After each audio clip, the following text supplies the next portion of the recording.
Well, we're going to get started. Appreciate everybody taking the time to come and join us. And hopefully you'll see this as exciting as I see this. It's not just about a product, but it's more about, you know, things that are needed in today's society. As far as going back to work, being in a school, being in a healthcare, any type of application.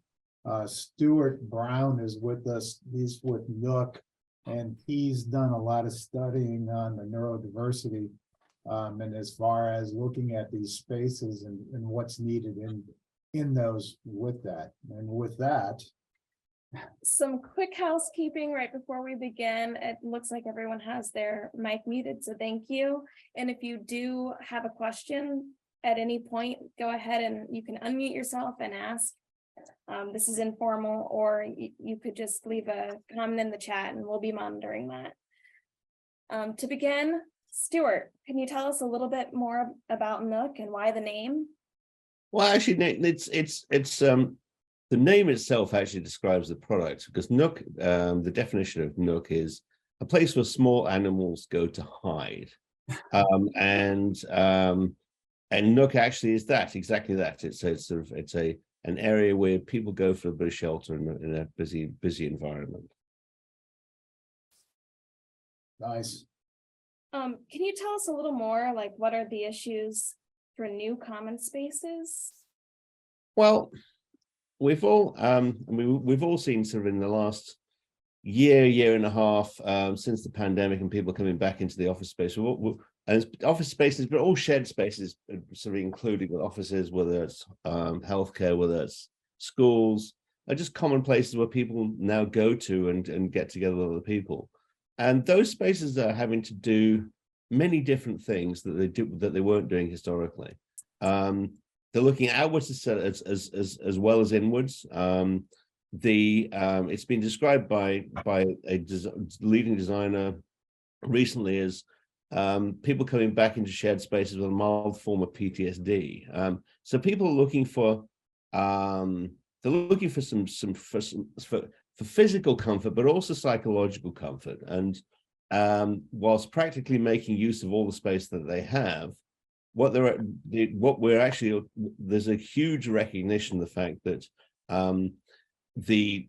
those shared spaces need to support neurodiversity in order to get the best out of people, and to bring all the various talents available to their organizations, and particularly in the workspace, but again in all shared spaces itself. So neurodiversity is very much more of a discussion point, and we've been talking about it for years, but it's something that we're starting to see a lot of everywhere, where people are talking about how do you support the neurodiverse in the shared environment. That's really interesting as far as all the facts that you just put up. But what does this mean for us? Well, I mean, just at the straight practical level, Tim, I mean, one in 5 people are considered clinically neurodiverse.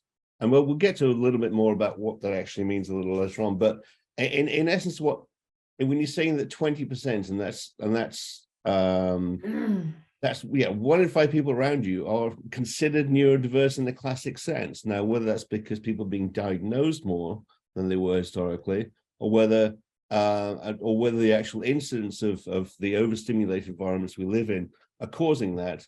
But yeah, it's a very real issue that we need to deal with, or be aware of, and then deal with to get the best out of people. So we've some interesting statistics there. Again, sort of, when you think about it, just from a workplace environment, 34% of higher ed graduates, there's been an increase in 34% in the last 10 years of people being clinically diagnosed as some level on the extremes of the spectrum. Now, if you look at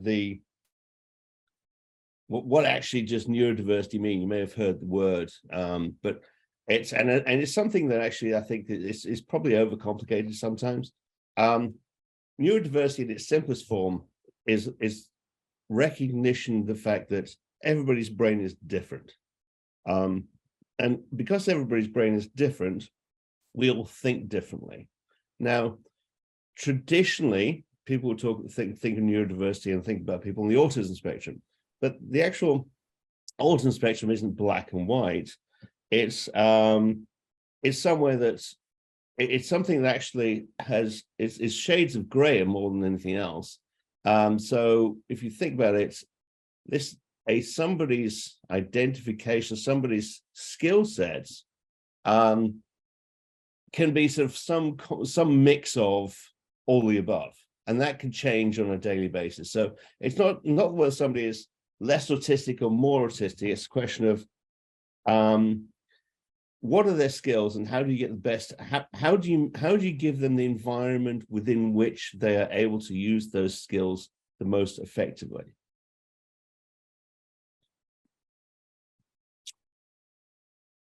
So we've taken the step to actually make our products a certified autism resource. But it's and people say, well, why would you actually go through the process of certification for something that's such a limited potential marketplace? But we actually firmly believe the fact that if you design it for the extremes of people on the spectrum, then it benefits everybody, because we all need that level of comfort and that level of the environment within which we are able to be our best selves. I think is probably the simplest way of putting it. And as an example of design for the extreme, benefiting everybody, I mean, just think about Velcro. Velcro was designed for the NASA space program, and we all use Velcro in our daily lives now. I mean, and there's multiple others. I mean, Alexander Graham Bell actually invented the telephone as a hearing aid for his deaf mother. I think he probably regretted it afterwards. So, but actually, go ahead. No, go ahead. No, and again, the question is really, how do you make a space more inclusive in terms of neuro-inclusive? But just a quick look at sort of how people typically react. I mean, there is this phrase neurotypical, and I would actually probably take issue with that. I don't think anybody's typical in this circumstances, because we're all just very different. And again, that difference could be we ourselves are different depending on the circumstance we find ourselves in. But the sort of, if you look at sort of people who are hypersensitive or have hypersensitive traits, they're essentially looking for somewhere for their surroundings to be a little bit more muted. But for the areas that they're in to be quieter, perhaps darker. Whereas those are hyposensitive, are looking for brighter colors around them. They're looking for more interaction with other people. They're looking for louder areas and basically more stimulus around them. So again, what does that mean in terms of how you're designing a space or how you're designing an environment? I think is probably a better way to do it. In order to actually provide facilities for everyone, then you need to design basically design different zones that are designed differently depending on how people's brains are configured. So, for example, somebody who wants to concentrate would need, if they're hypersensitive, would need somewhere that's locked away, that's further away, it's darker, perhaps that's more quiet. Whereas something hyposensitive is much more likely to concentrate very well in an open plan environment. And again, depending on the function that people want to sort of partake at the time, depends on the circumstances around. And so the space designer has this real issue whereby what they're actually looking to do is to design multiple zones for multiple people, understanding how to do it, but effectively saying, well, if you happen to be hypersensitive, then here's a zone you can go to, which will be best for you in terms of connecting, social gathering. But if you're hyposensitive, you would go somewhere else in the building. And so, but realistically, again, at the practical level, the question is, who's got that kind of budget and that kind of floor plan? Yeah, Stuart, hey, one thing too, as far as this goes, we talk about this being for the people on the spectrum, neurodiversity and all that stuff, and it almost sounds like we're doing it for a select group. From what you've described, it really isn't just a select group. It's really all of us, that these type of spaces we all excel in different types of spaces. Exactly right. And I was just at an event with Google last week at their space in New York, and they were actively looking at how they can actually get the most out of their personnel internally by designing spaces that helped different people at that particular moment. And as you can see from this floor plan here, that's a huge task when you're actually looking to actually build that physically. Well, now you brought up all this and you talked about all things that need to be in a space to make it inclusive. But really, like you said, no one has the budget for all this stuff. What can we do to combat this and challenge? Well, effectively, what the way our approach to it has been to say, well, okay, we've identified the fact that people need to have the different pillars in terms of supporting themselves. They need to have some personal space in which they self-regulate, and the key word being self-regulate here. They need to have some space whereby they can actually adjust the noise that they're experiencing to their own liking, and also that they're able to adjust the lighting to work for them at that particular time, because we forget a little bit about lighting in terms of it's got a huge influence on mood, energy levels, and the ability to process information. I mean, just as a fun fact, I'm not sure it's a fun fact, but if you're dyslexic, and basically if you had green paper, you'd be able to understand what's written on it more easily. So what we've tried to do is try to design micro spaces that the user themselves can configure to what they know what they need at that particular time. And the only person that knows what they need is the user themselves. So we've looked to provide these sort of mini micro spaces that can allow people to pop in, adjust the space to suit them, and then move on with their day. So the other part of this is the practical one, is how do you actually make your space more useful by activating all the space you have, right? The one thing you can't extend is your floor plan, right, without actually construction work. So we've built our product, the Nook, to be that microspace, but also to be agile within the space itself, so that you can actually start using up on those unused spaces around the building and make them useful. It's very fire code friendly. So literally it's plug and play. So it starts using up all those old areas that you would use otherwise, and providing that resource for to support neurodiversity within the environment at the very practical plug and play level. I mean, one thing I would note is we talk about sustainability all the time, and it's very, the fact is our product is, of course, fully, it's sort of 80% recycled and 90% recyclable. But the fact is that it's the true test of sustainability is how long are you going to keep it for? How can you reconfigure it? Can you repair it? And will you take it with you when you move from A to B? And that's probably the best test of a product is actually sort of, are you going to move it with you when you move, as opposed to throwing away all that product? Are there different versions of the Nook, or is it just? Well, yeah, I got a question first as far as what is Hygge and protection? Hygge.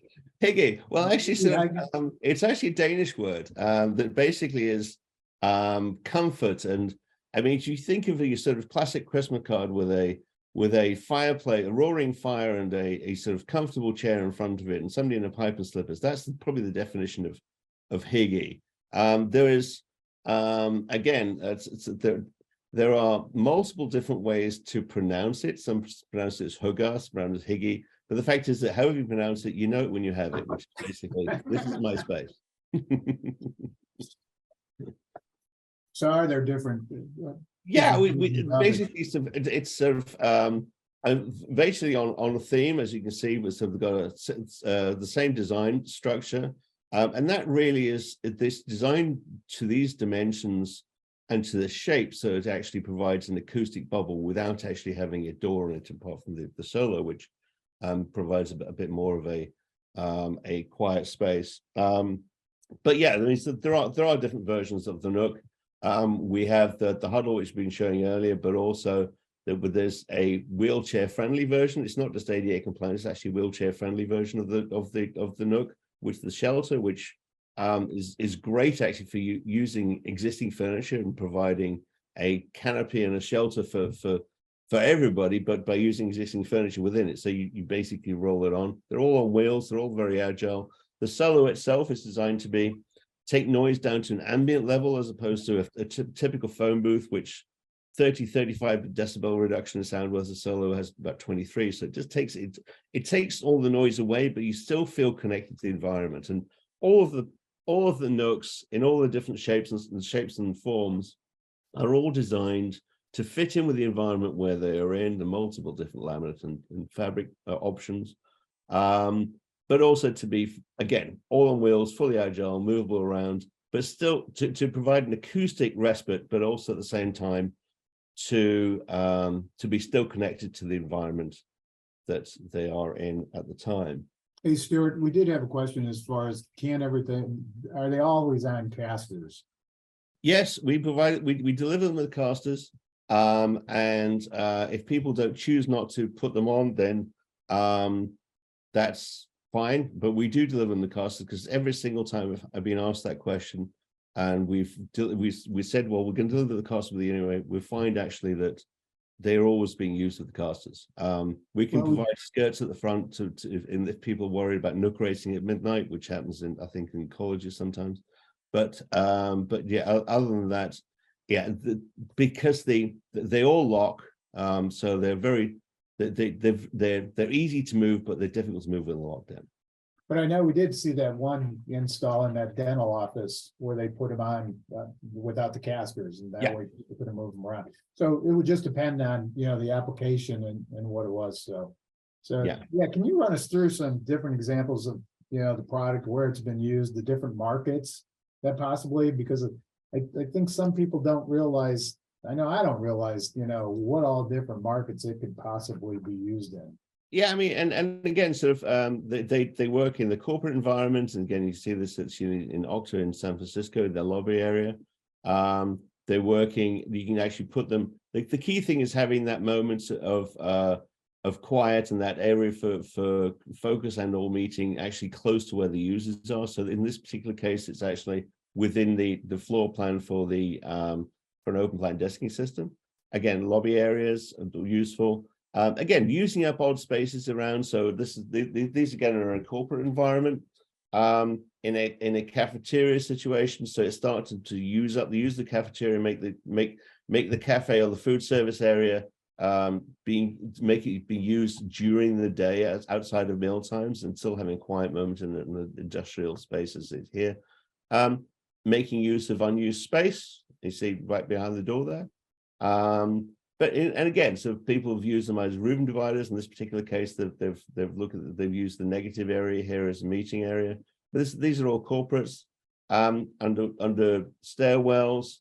Again, in sort of car showrooms. Actually, we've had a multiple number of installations there. But going through into healthcare, giving healthcare workers a quiet space to recalibrate, but also actually providing working space for people who are visiting patients. Hey, Stuart, what I like about that picture too is that you sit there and you show that it doesn't have the back on it. Yeah. So that way, if you do put it up to a window, you can still let that light in and have that opening and see that, and then still absolutely. It's not blocking out the natural light, but it's making use of that space that wouldn't necessarily be used otherwise. This particular case, again, the same thing. It's making use of that corridor that wouldn't have been used. The one thing that we can attest as far as using it in a corridor, because if you look at that, you may sit there and think, oh my gosh, how much privacy would you really have? Stuart and Nook have had Nooks at Neocon in the busiest hallways, and sat there, and people sit there all day using them to sit there and do work, make phone calls. It gets sort of irritating because you want to show somebody it, and people are, even our competitors. Yeah, even our competitors sitting there using it, and we're trying to get and show it, but yeah, people just love it. Yeah, but again, it's quiet and it's acoustically quiet, but it's still connected to everything. And Nearcon's a great example, actually, where people actually make the space their own, even in on the busy sort of 7th floor, as it were. But they're still actually at Nearcon. In their heads, they're still at Nearcon, which is great. We've had a lot of uptick in bringing the Nooks into education, but I think that's partly as a result of the fact that education's got some more funding recently. But as schools move much more towards the agile classroom, again, the fact they're on wheels, the fact that they don't have to worry about fire codes in terms of where they can put them, they're able to start rolling them between classrooms and rolling between different locations in the school itself. For example, this is in Spartanburg High School in South Carolina. A school in Chicago where they've actually put one in every classroom. And they'd actually use that as a reward system. So people who've done well, they can spend some time in the Nook. Libraries very provide that sort of quiet space, but still not disconnected from the environment. But yeah, it's sort of we've got them in all sorts of spaces where anybody needs a moment, basically. So I see that one on the right as far as what the heck is that? Is that a spaceship or something? Or what? Well, that's a Sensory Nook, and actually it's a good question because we worked together with a company in the UK called Ambispace who designed sensory rooms. And we talk about the extremes on the spectrum, so sensory rooms obviously a key part of that, and both in the educational space particularly, but really in multiple different locations. There's been a recognition of the fact that people need somewhere to recalibrate. Now, in the education environment, what we're able to do is actually take a Nook and build it up to be a mini sensory room just by adding different modules to it. So it can be near the classrooms, it can be in the hallways, it can be, as opposed to sending somebody who's having a meltdown to a quiet room or a soft room or prison, as I would call it. They actually are able to say, well, go in, recalibrate when you feel you need a moment. And again, it's a longer conversation, but it's worth pointing out the fact that whilst the Nook itself has sensory applications because it provides you with that brain space, we can add in modular additional sensory products that you see more traditionally in a sensory room. I mean, for example, talk about the extremes. We've actually got the sensory Nooks in stadiums around the country. This one's the Allegiant Stadium where the Raiders play. They've actually put these around the concourses so that people can have a moment to recalibrate in the very overstimulated environment of a football match or Metallica concert in some cases. And this is, again, with people with autism, it's a great space to sit down with autistic kids and actually have some one-on-one time because they feel safe in that environment. That's really the point with the sensory modules being added in. Stuart, it looks like there's some pretty cool opportunities for branding on them. Can you explain some of those opportunities? Yeah, as you can see here, here's a good example. Actually, the Autism Centre is by the name of ACES, and they've actually applied graphics to the side. But we can actually you can wrap any of the surfaces. It's a nice flat surface to wrap, but also we now have the ability to be able to embed logos within the laminate itself, either on the front, on here, or on the sides themselves. So there are multiple different options to be able to do that. Oh, bad. Pretty cool. It looks like sanctuary spaces are useful in a lot of different markets. Is there any other little unique things about Nook that sets it apart from the competition? Well, I mean, firstly, it's the opportunity we have, and also the issue we have is there isn't a direct competitor to the Nook. But I think probably the best way to actually demonstrate what Nook is and how it stands out from the other opportunities available for people to make use of space and provide a sensory quiet space. This here is a good example. A couple of years ago, we were going around the AAA headquarters in Silicon Valley, and just to see how they'd place Nooks and how they were using them. Because one of the cool things about Nook is the fact that however we've designed the product, we always know that people are going to use it differently. So we're always interested to see how people are actually using it. in this particular case, and just as sort of as it sums up really what we're about. We turned a corner and then there was this nook being used in this corridor, which normally the corridor would maybe have another couple of tables and chairs, which wouldn't be used. They're just filling space, basically. But in this particular case, this young lady has actually found a space to do some focus work. She's pulled up the blinds to bring the natural light through.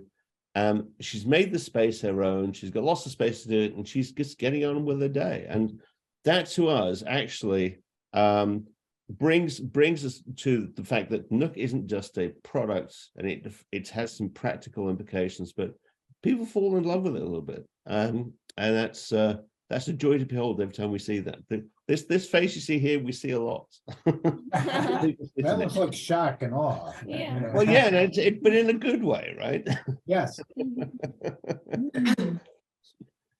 So, Stuart, what types of resources do you have for specifiers? Well, And could you also tell us a little bit about the contracts that you have?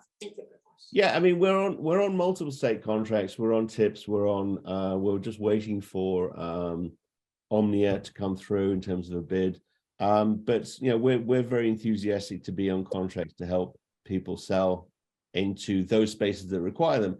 But we would also say that because it's a very unique product, people are able to generally sell it or buy it outside of the contracts themselves, but just using sort of standard 2 or 3 bid formats. We have on our website a configurator which allows people to configure all of our products in terms of laminates and finishes to give an idea of how they would look in the end. And then we're able to take that configured product and drop it into a space using augmented reality, see how it works in the space itself. So it's a fun way of, it's a really fun way of actually sort of seeing how the Nooks would work in the space, because we know it's a very unique item. I mean, here's a couple I took around Chicago recently, and this one's in Vegas actually, but that's on Michigan Avenue. It's in the car show, Maseratis. That's in Vegas, and that's Vegas Airport. As you can see, basically those are dropped in using augmented reality. We are just in the process of finalizing our CET and 2020 symbols, and those should be uploaded certainly within the next 2 weeks. So those are available soon. Well, thank you, Stuart. This has been so helpful. I know I've learned a lot. I'm sure everybody else has as well.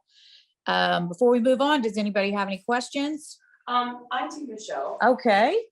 So while you said that you're in the process of getting these on CET, in the meantime, would it be available on Project Matrix? That would be at least pull.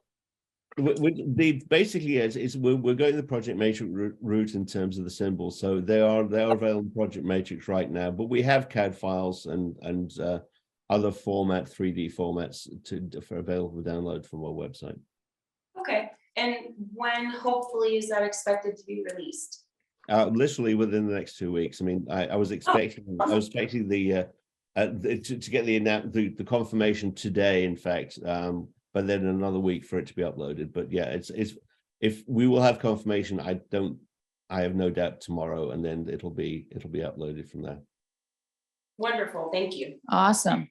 Well, I think before we end the call, we have a prize to give away. So, Tim? Yeah, the one thing too, I want to sit there and let everybody know is we do have, the Nook travels. So if you do have a client that you need to see it, we can get it there and get it to your client and show them, because it is one of those things, once you do get them into it and sit there, it's amazing how people just really fall in love with it. At the OSB, the Ohio School Board Association, we literally only had one person that went, I don't get it.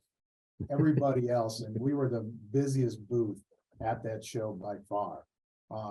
Other vendors were coming up going, what are you selling? But anyways, we do have three prizes to give away. I can open this. What the heck do you do this? Jesus Christ. The first one goes to Sean Hopkins. Congratulations, Sean. Amber will get a hold of you and sit there and try and figure out what you want. Next one is Dawn Bramson. If Dawn is on. And then Haley Robinow. Hope I said that right. So thank you, everybody. And like I said, if anybody has any questions, please feel free. And again, if you want us to bring it around, we'd love to bring it around and show you. So, and as the one thing says, it is truly a hug for your brain. Mhm. Higgy. Thanks, everybody. Thank you, everybody. Thank you. Thank Sure. you. Thank you very much.